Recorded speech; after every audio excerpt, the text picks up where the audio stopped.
Behaviorismo, você pode entender uma abordagem, uma maneira de trabalhar na psicologia. Recebe no Brasil outros nomes, tipo psicologia comportamental. Nós preferimos trabalhar com a denominação análise do comportamento. Então, de maneira geral, a análise do comportamento trabalha com interações das pessoas com o seu ambiente físico, seu ambiente social, e procura entender o que acontece com elas dentro dessa perspectiva. Bom, então, para início, a maneira tradicional que tem a educação ocorre, o ensino nas escolas ocorre há séculos, não faz mais muito sentido a partir do momento em que você considera que o que o aluno vai aprender vai depender da interação que ele tem com o seu ambiente. Se você coloca os alunos todos sentados, passivos, recebedores de informações que o professor transmite oralmente, o que se vai aproveitar nesse tipo de situação é muito pouco quando você compara com o que pode ser feito. Desde que a empresa foi inventada, não tem muito sentido você ficar transmitindo informações oralmente.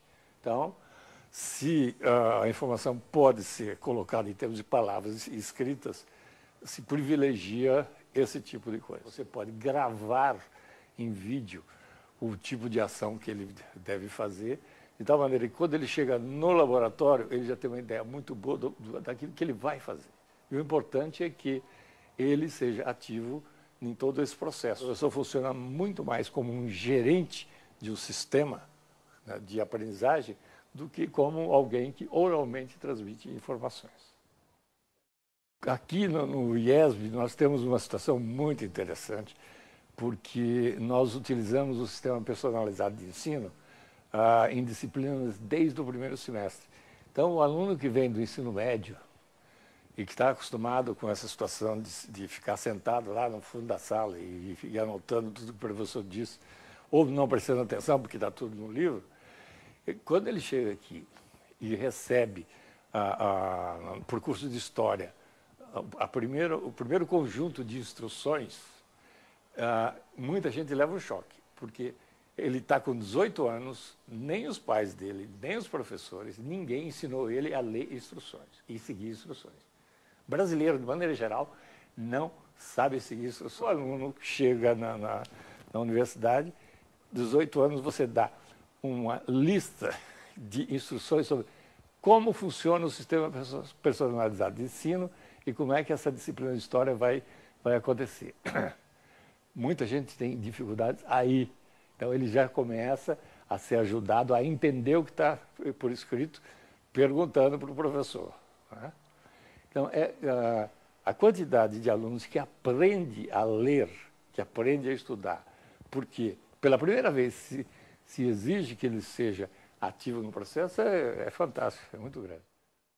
Eu já estava no terceiro ano de psicologia da Universidade de São Paulo, e naquela época, o começo da industrialização no Brasil, as montadoras de automóveis estavam chegando, a indústria, de maneira geral, estava crescendo.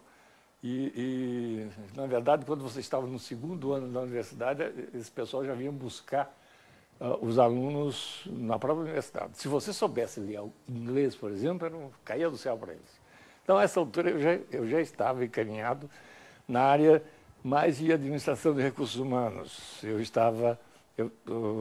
tinha trabalhado em análise de cargos, em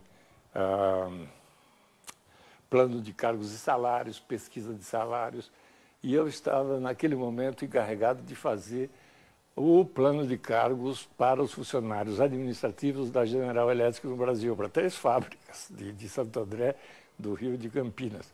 Quando eu comecei esse curso de introdução, em que você aprende análise experimental do comportamento. E para mim foi uma descoberta. Quer dizer, eu descobri aí que era realmente uma maneira completamente diferente de trabalhar em psicologia, bastante promissora, e eu mudei completamente, tanto que eu recebi um convite da Universidade de Brasília para vir para Brasília com uma bolsa, que era metade do salário que eu tinha lá. Eu não tive dúvida. O significado, para mim, foi esse. Enquanto aluno, realmente mudou completamente a minha vida. Essa maneira de trabalhar, né, no ensino começou foi mais ou menos outubro de 1962, quando o Darcy Ribeiro convidou a professora Carolina Bori para vir organizar o curso de psicologia da UNB. A ideia era uma universidade moderna, um modelo americano de universidade, no fim das contas, em Brasília, mas com liberdade, inclusive, de modernizar a maneira de ensinar. Essa era uma preocupação do Darcy e do Anísio Teixeira.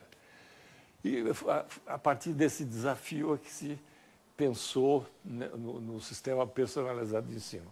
A primeira vez ele foi aplicado em Brasília, na UNB, em 1964. O curso começou em agosto e eu fui monitor nesse curso. Eu era aluno do mestrado. Depois, quando eu fui fazer o doutorado na Arizona State, o professor Keller tinha ido para lá.